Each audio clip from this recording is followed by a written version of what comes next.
Well, hello folks, and welcome to episode 198 of Retropower Uncut, and I'm back. 2 weeks of no video. I wasn't actually away for 2 weeks. I was away for sort of a week and a day or two on the Welsh coast, which was very pleasant, in just north of Cardigan, in the camper van, which didn't break down, so that's a plus. It was 100% reliable. I'll say that, it'll punish me next time, but no, it's been absolutely fine. It was lovely. It would have been even better if the kids had slept more, but hey ho, no, they had a lovely time as well. Did some good civil engineering on the beach, so yeah, all good fun. But yes, and I've been back a little while, but not very visible about the workshop because I'm working at the new workshop, getting that all geared up, getting the den sorted out, getting the lighting sorted out. We've pretty much got Richard's area sorted now, but I'll leave Cal to show you. Pardon me, I'm tickling my throat. I'll leave Cal to show you all that because he can give you a little walk round down there. But back to things of fabrication here. Matt's been on holiday, so pretty much where you saw at the end of the last video is about where we're at. We're slightly further on with the front wings, but he's basically piecing together the front of the front wings, having sectioned the rust out, made new pieces, grafted them in. He's at the phase of grafting the headlamp bowls back in, or the headlamp bowl on that wing. Obviously, you've still got to start the second wing. So that's what's going on the front end, but yeah, Matt's off this week, gone to foreign climes, in a rare trip for him. He's gone overseas, so we'll see what he thinks of his trip. But Tom is continuing work on the rear arches and looking like he's pretty much there or thereabouts with them now. So he's got this one all grafted in, and obviously we covered the other one previously, but he's got this one all grafted in now. It's quite a delicate operation, as you'll have appreciated. I'm not going to go into crazy detail, but you'll have seen on the video the multiple tacks placed all the way around, all of those planished to get the gap as good as possible. There'll be some variation on a gap, on a radial gap like that. There's always going to be a tiny bit of variation, but if you can minimise it, then much the better. All of those tacks tapped up to get that right, to get it all smooth, probably ground back as well, and then all fully TIG welded all the way along, and then planishing that back, which is quite awkward. The access is quite tight. The inner's cut back sufficient to just get in with the dolly. It's always going to be a tight thing, so we don't want to cut the inner back too far, create too much more work there. We need to cut it back enough that we can get a dolly behind the weld line, which we can now, and just feel the weld line around here. So he's just got access there with the dolly between the edge of the inner arch, the outer arch coming down a chunk further like that. He's just got room to get the dolly in on the back of where the weld section is, just on the back of there. So that's all coming together nicely. Looks like he's getting there with the file. Got a selection of files and slappers out. Slappers for tapping up onto the dolly without putting too many dents in.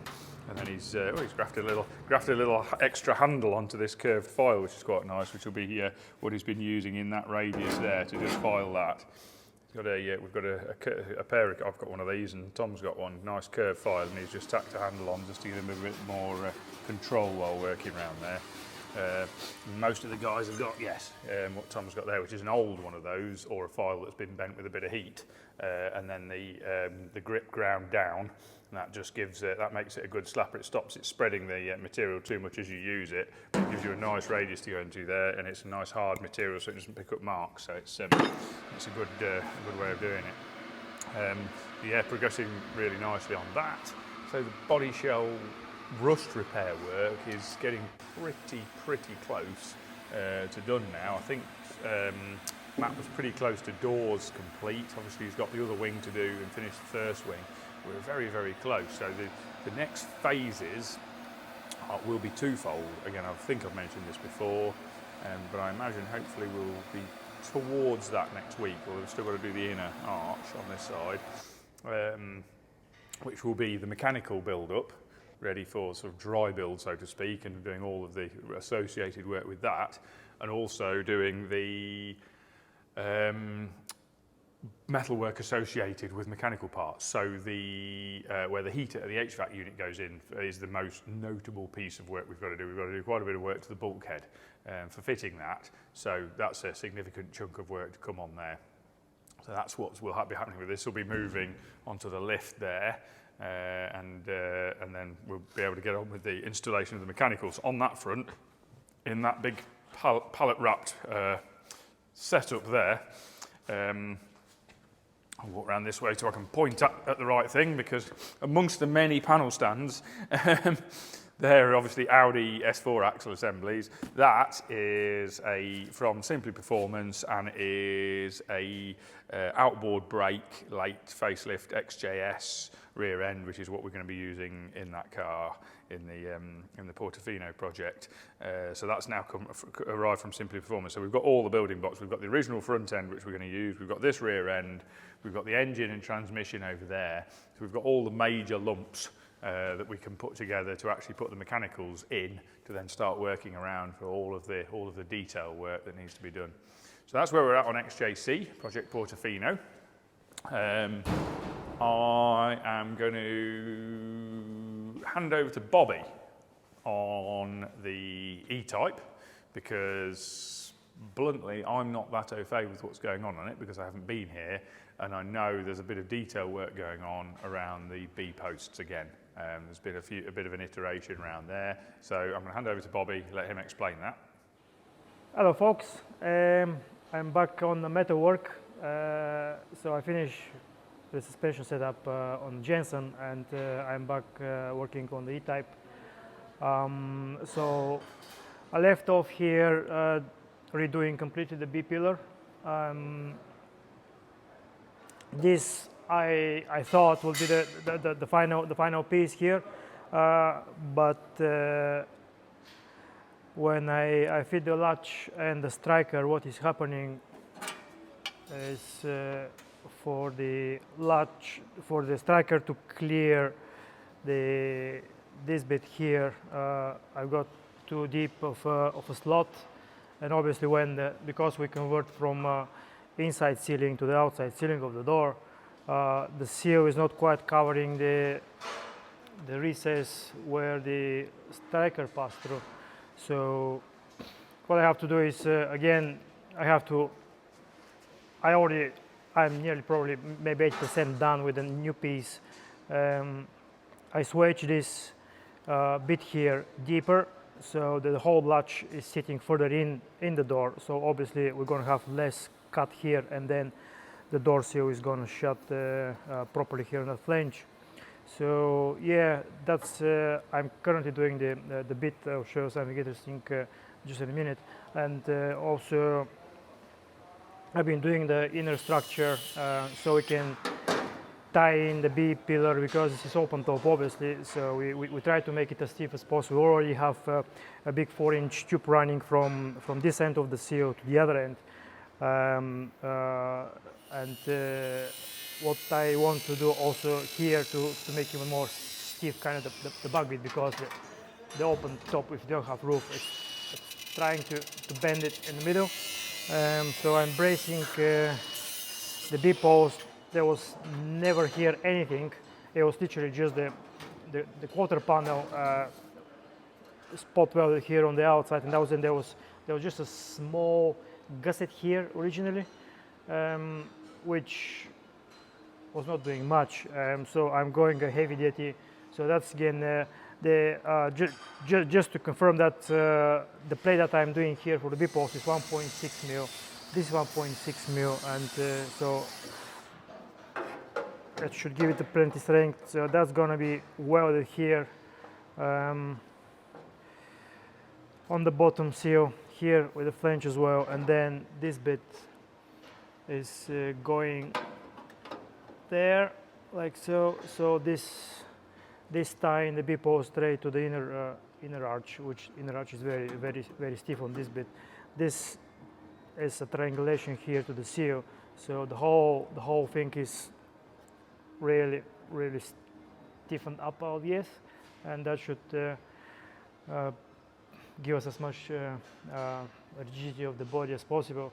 Also, there's just enough space through the speaker hole to feed in the latch and obviously the other stuff here. So that's what I've been doing this week.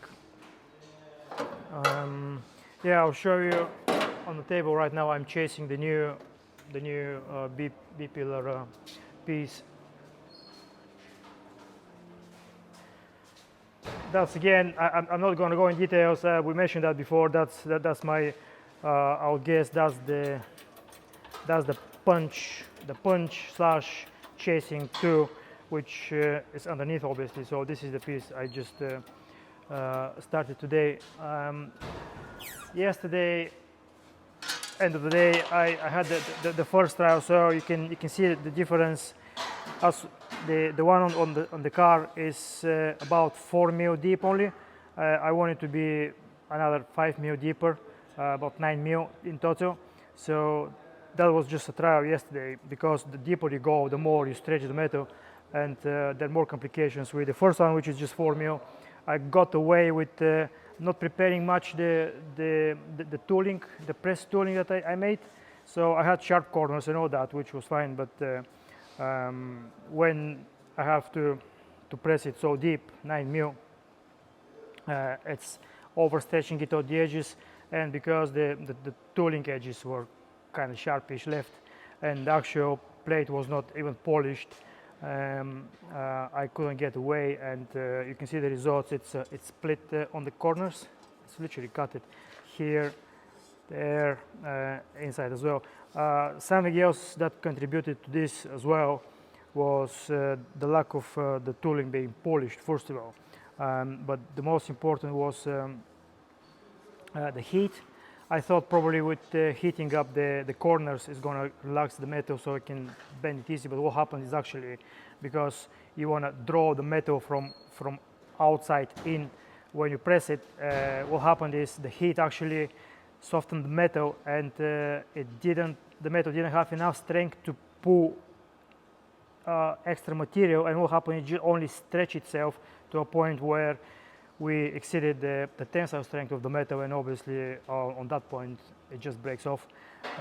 Yeah, so and also I've reduced a little, because you can see how it's nearly 90 degree step. I reduced that draft angle a little bit more, so we've got more of a slope on that one. It's a lot more pronounced and looks actually better. So that gives the material not just to be like a 90 degree bend like an S. It's more like the first bend is like kind of slope, so that gives you more play with the material, so it's got more to stretch. Yeah, so today I just went a step back, and this I would say is the die. Yeah, the punch is here. The male is that bit, which is male slash chasing tool. So I just give it a fast polish today, not much. Around the corners, polish the corners as well, very good. I did the same on this bit. Just put plenty oil and press it on a 20-ton hydraulic press, and it's all good. So we got 9 mil deep swage in with 1.6 mil cold roll steel, and it all went fine. So no heat, nothing. It just the material went really nice in shape, and that's where I am right now. So it's not much this week, not too interesting, but yeah, I'll keep bashing with the hammers, and and I'll see you next week. Thank you for that, Bobby, and much better explained than I could. Moving on from that, we'll go to the Interceptor. Now, the tail end of last week saw the final, best as we can get it, iteration of the revisions to the front suspension to nearly eliminate, not fully eliminate, but nearly eliminate the bump steer, and to optimise the Ackerman as much as possible. And Bobby's achieved that to the greatest extent possible without drastic surgery to the rest of the car. Certainly he's got it to a position where I'm more than happy with it. I'm happy that the Ackerman's in a decent place, and we're happy that the bump steer's very, very, very minimal, you know, like better end of production car minimal. So yeah, very happy with all that. That's a good place to leave that, which is why Bobby's now moved on to the E-Type. And Stu has been working on various areas on this, all the little nitty-gritty areas again. It's been working on the doors, sorting out the door window lifts. Now that we have the glass run seals for the door windows, he's got the glass run seals installed into the window top frames, been adjusting the top frames, getting them to fit correctly, and then testing the electric window motors and making sure that we've got a nice, clean, clear motion of the glass through the glass runs, everything lines up and everything works properly, which I believe it does, I hope. As far as I'm aware, it does. And then furthermore, you can see these rather beautiful fetching shade of pink 3D prints, of which there are many, because the CAD guys and Stu have been finalising all of the HVAC ducting work. And we well and truly have the, pardon this one I'm afraid, but I can't not do the pun. It's coming up in slow motion, but we now do really have all of the ducts in a row. We actually don't at the moment because they're not all there in a row, but between what's in the car and here, there is a very long line of pink ducts in a row.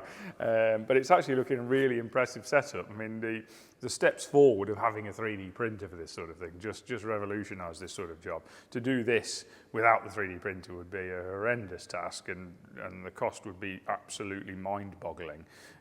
Whereas it's obviously still expensive, but it's actually feasible to do, where it would just be unfeasibly expensive to be making these in any other way, really.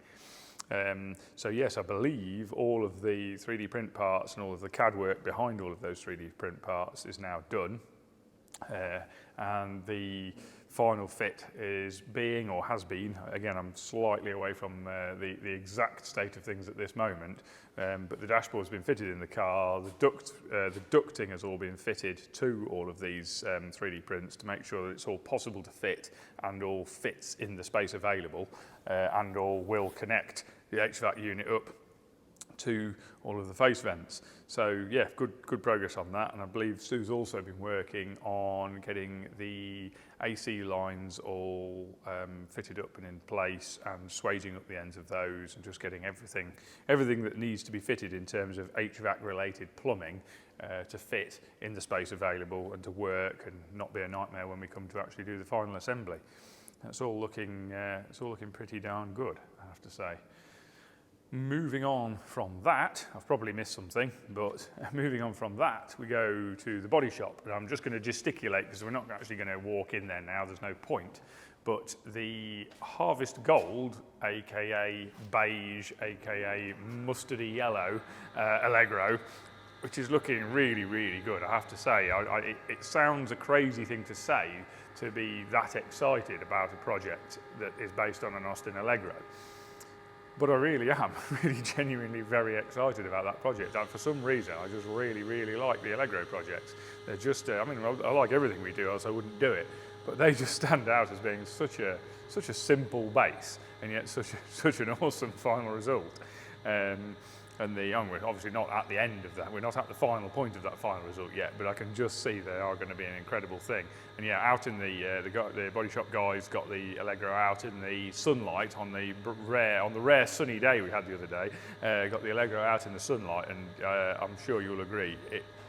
Whether you like Allegros or not, and whether you like the colour or not, it looks stunning. And then following on from that, the guys have been busy. Mark's away at the moment, which is why I'm not handing over to Mark. He's away at the moment, but Gaz and Steve are working on the second Allegro, which is actually the first Allegro. I mean, we could wander in and have a little look. They're working on the second Allegro, and they have, the outside's obviously been primed, but I was probably rewinding a little bit and covering ground we've already covered, but all of the other operations necessary to get to the stage of the Raptor undercoating have been done, at which point the masking up's been done and the Raptor undercoating has been done, and you can pick up a hint of the final colour for the car. which is quite a bright red. It's like a brighter, yellower version of the Austin Rover Vermilion red, I believe, but it is pretty bright. It's certainly a lively colour. It won't be missed, and as in it won't be missed when you see it.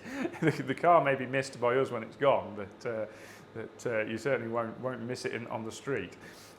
So yeah, the underside's now all in Raptor, so the guys can then, everything's basically sealed now, all the inside's painted, the underside's Raptored, so all of the bare metal surfaces are now sealed in something that is water resistant. So now the final flatting of the outside bodywork can be done, and then it'll be on to final paint. So we're not a million miles away, although there's still the panel prep to do. There's still an amount of work left to do there, but no, we think things are moving on very, very quickly on that front. So yeah, probably not next week, but certainly week after, that will be in final paint. So yeah, things are all looking very good, and I think at that point I'm going to dally no further and hand over to Cal to cover things not only in the assembly shop, but down at the den as well. And I'll see you in a week's time.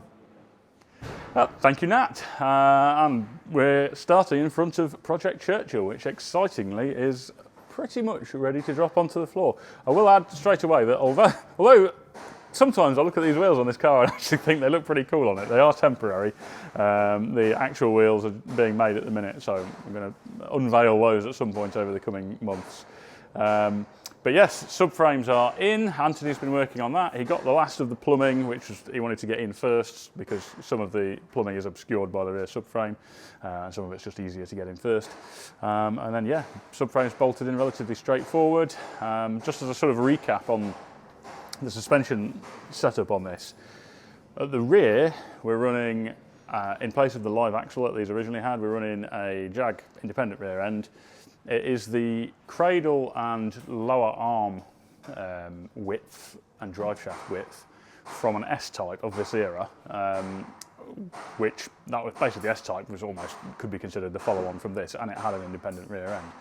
So that's the right width, but we wanted to move it to the outboard brake setup, so it's got the later sort of XJS hub carriers, which allow us to convert it to outboard disc.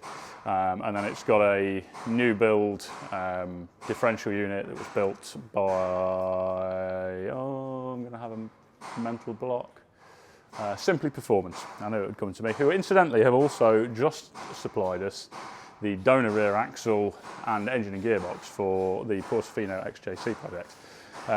So yes, that's basically the explanation of the rear end. It's just got some dummy struts in place of the coilovers at the minute on the back, but Bilstein will be building us some coilovers for this on the rear. And then the front, to tackle various geometry issues with the original Mark II, and give it a more precise steering. Essentially, the decision was led by wanting rack and pinion steering to make it more precise, and then converting these to rack and pinion because of the various geometry things that Bobby's been battling on the Interceptor, issues with bump steer, getting a decent amount of acumen, getting a decent amount of lock because the original wishbones are angled back, and a wider wheel typically then means it hits the wishbone. All of those things stacked up to building a complete new crossmember. So many months ago now, George did a full CAD design of a complete new revised front crossmember. Now, before everybody says, can I have one to bolt into my Jag, it doesn't just bolt straight into a standard Mark II shell. There are a few little changes necessary. Not massive ones, but there are some changes. So we're using later X300 XJ hub carriers and lower arms, and then custom upper arms. These I mention in every video because I'm sure at some point somebody's going to say, oh, I hope you're not using those welded up arms. No, they're a temporarily modified Jag upper arm. The final ones of those are being machined, have just been machined by Jonathan Plummeridge at PBE CNC. So we should see those next week, and that will be the final piece of the puzzle to get all of the front together, apart from the coilovers that are going to go on the front. So they're on temporary struts at the minute. The reason we've not got those yet is because I wanted to get everything together again for the final time. I want to get everything with the final wheels and tyres, and then we can absolutely ascertain maximum bump position, maximum droop position, and spec the open and closed lengths for those coilovers. Same on the back as well. So once we can do that, Bilstein will be given some basic information drawings for the coilovers, and they'll build those. And it will be officially rolling then, but in the meantime it'll roll around on these struts and look pretty awesome. So that's where we're at with that. Really looking forward to seeing that on the floor. I'm going to hand over to the CAD den now, and so the guys up there can tell you what they've been up to. Hello and welcome to the CAD den. So this week it's been a hive of activity as always. Luke will go into what he's been on in a moment, but I'm going to start with Saab. So this week I've captured, or tried to capture, all of the CAD I've been doing for a straight week. So it might be a bit full on, but we'll try and stick with it, and then Jamie will overlay it while I'm talking. So jumping straight in, we started with bringing all the scan data into Fusion. This is how we start all the exterior design projects. Then we bring in the chassis. So obviously Saab body, S4 chassis. That's then got some defined wheels. We started with 18 by 9, I believe they were. Obviously, we need to figure out what wheel size we're going to do so we know where the arches have got to go to. Then I start, really basically modelling the bodywork. So what you can see on the screen now is me quickly fleshing out arches, doors, wings, all that kind of stuff. This is a kind of a sketch modelling process. So throughout this whole video, it's still very rough, still going to need a load of refinement, but it's just figuring out all the basic shapes, all the basic kind of lights, and making sure everything's really kind of going to roughly work. Right now you can see me changing the wheel size to a 19, so often we'll play with different wheel sizes and offsets and all that kind of stuff, but we don't really know until we start modelling the car and how it's going to look. And yeah, the video carries on with me just really quickly modelling all the bodywork. Again, this is all going to end up changing in subtle ways or more drastic ways depending on if we like how it's going. Just pulling this all about. This is called T-spline modelling, which we've been modelling all this in, which is just really good for kind of quickly modelling and figuring out shapes and all that kind of stuff. And then we'll move to more refined methods as we go on. Now I'm starting to add in some details. So put the split line down the middle of the body, which really kind of breaks up visually the car and makes it look a lot more refined. So with that black bottom and then a body coloured top, adding other details in like the bonnet bulge and the door shuts. Again, all these little details really start to make the car look a lot more realistic and make it easier to visualise for us pulling the body around and making all these visual changes, adding in the light cuts.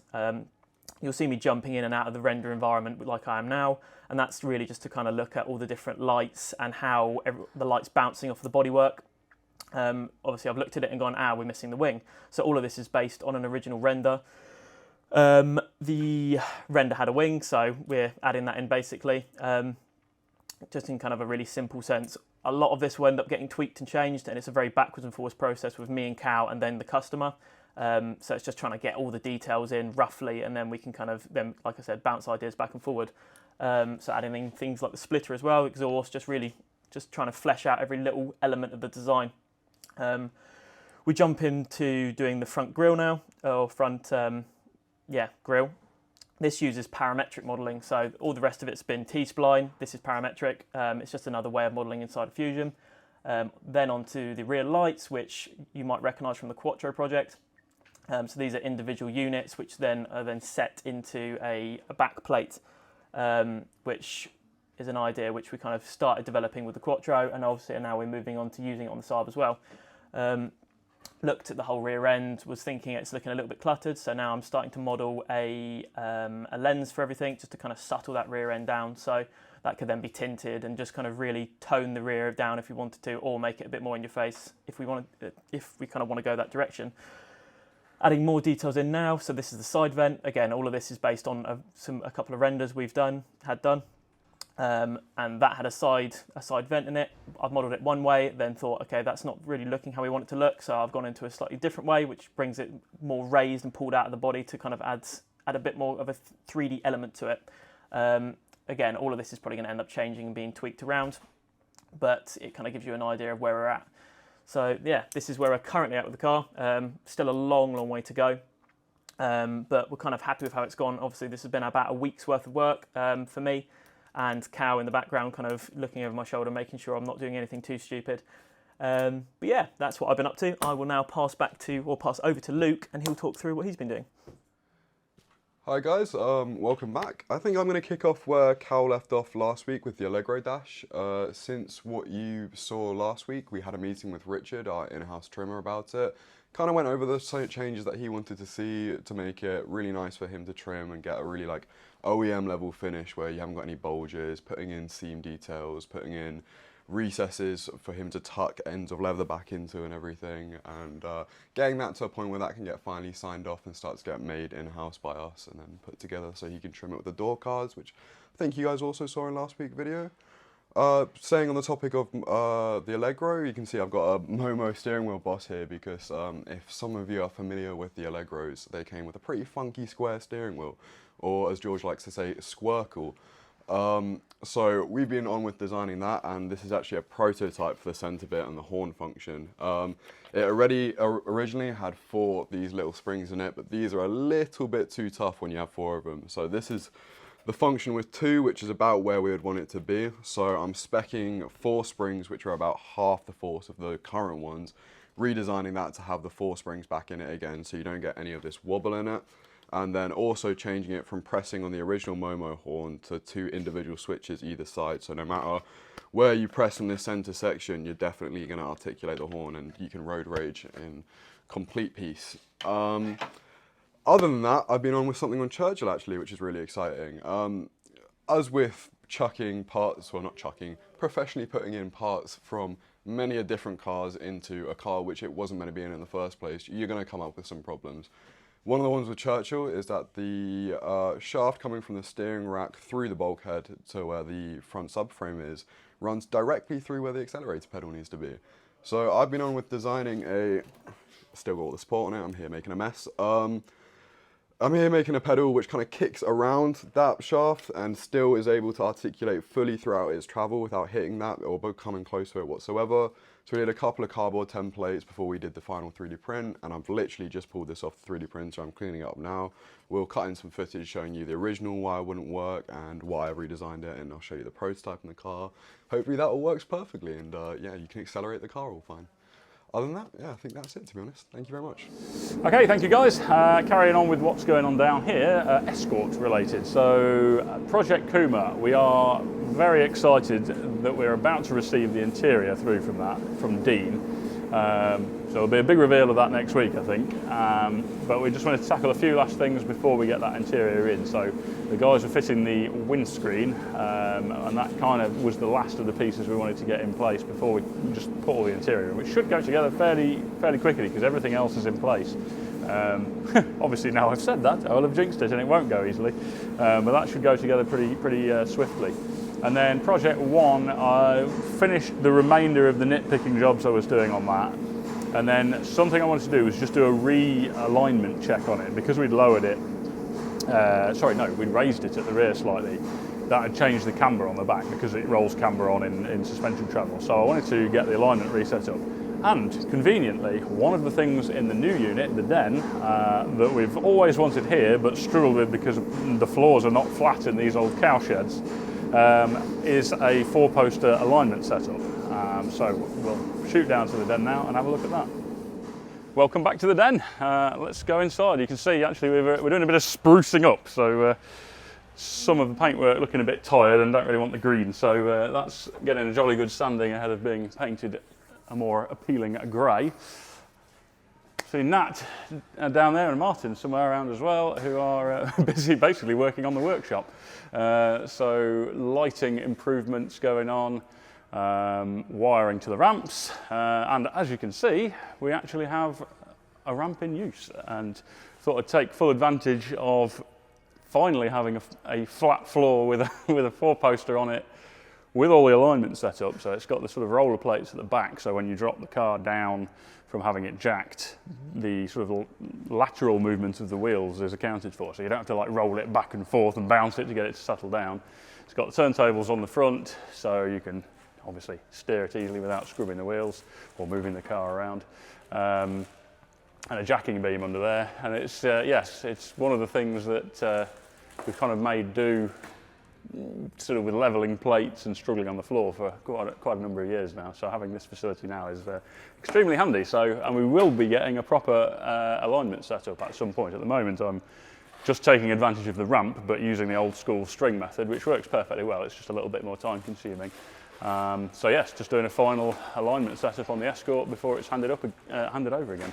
Everything else spot on with that now, really happy with test drives. It's just that we've done a ride height adjustment on it because of the nature of the rear suspension, which is designed to roll camber on as the suspension travels. It meant that the static camber at ride height was different, so we've just dialed that in a little bit. Generally checking it over, happy, so that is good to go. 2 posters also wired in now, and working in an extremely spacious car is Richard, who's just in the latter stages of the work on this TVR. So what I'll do is actually hand over to him to talk about what he's done on that. How's it, everybody? Thank you, Carl. Yes, so this week a lot's happened, but only 2 things have happened. So I went on with the TVR. It was finishing off the center console, so Jamie will get some nice shots of the final gear boot and handbrake boot for you guys. That came out really nice. Also, then it was on to the roll cage, which I'm actually busy with now. So if you are looking for me later today and tomorrow morning, I'll be on my back in that little car. So yeah, so can't wait to see the result of that. Had to do some fancy footwork with that because the customer only had just enough leather. So we played around with adding some seams and stuff in strategic places to allow us to get a better yield of the leather. And we actually, it came out really nice and enough leather and a really nice roll cage. All I got to do now is hand stitch it onto the actual roll cage. So we'll show you that. We also put some foam on it, roll cage foam. So we had to order some more of that. So while I was waiting for that, I got on to a bit of Churchill sewing. You remember the raised diamond bit we did. So that's finally coming together. So yes, just one. This is all just work in progress, but I'm really chuffed with that because I just threw this on because I couldn't help myself. I just wanted to see what it looks like. So a bit of tweaking here and there, heat it with the heat gun, get it fit nice and tight. So yeah, looking really good. Just need to finish the TVR so I can get back onto this so we can have some nice front seats to show you guys. Other than that was just bits and bobs around the workshop, you know, tweaking. Oopsie, I nearly lost this, sorry Jamie. Bit of tweaking on the workshop, sorting out some racking, back of house stuff. So yeah, but it's coming together really nice, and yeah, it was good seeing you guys. See you next week. Thanks for that, Richard. Right, follow me upstairs.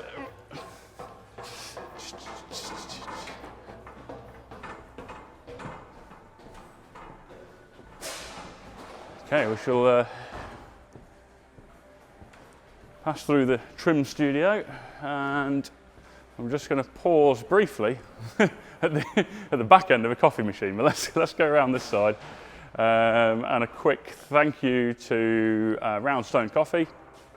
As you probably see their name at the beginning of all our videos. They have helped us out with a very, very nice coffee machine to match the slightly bigger one actually at Retropower. So we've just got to get some wiring and plumbing. That's another thing that's been working on, is sorting out some sockets up here. We're going to be running water up here. So we are able to provide our customers and visitors with top-notch Roundstone coffee, which incidentally is also available in our shop on the Retropower website. And then what I'll finish by saying is, I think last week I announced the sort of grand opening party for the Den. The response to that has been incredible. It's shaping up to be a pretty big event actually. I was a little bit nervous we wouldn't get that many people, but now I'm a little bit nervous we're going to have quite a lot of people. So if you go onto the Den website, thedenautomotive.co.uk, there's a link on there. You can reserve your place, put down what car you want to bring, because we'll be curating a display of special cars out in the yard out here. We've probably got 60 or 70 spaces out there, which are filling up incredibly quick. I would say we've already had probably 200 applications, so we'll be having to pick those quite carefully. So go on there, tell us that you're coming to that event. And also the Den, as you can tell, we're getting the mechanical side of things pretty much in place. So if you're interested in having us look after your car mechanically, drop us an email to info@thedenautomotive.co.uk, and we will see you again next week.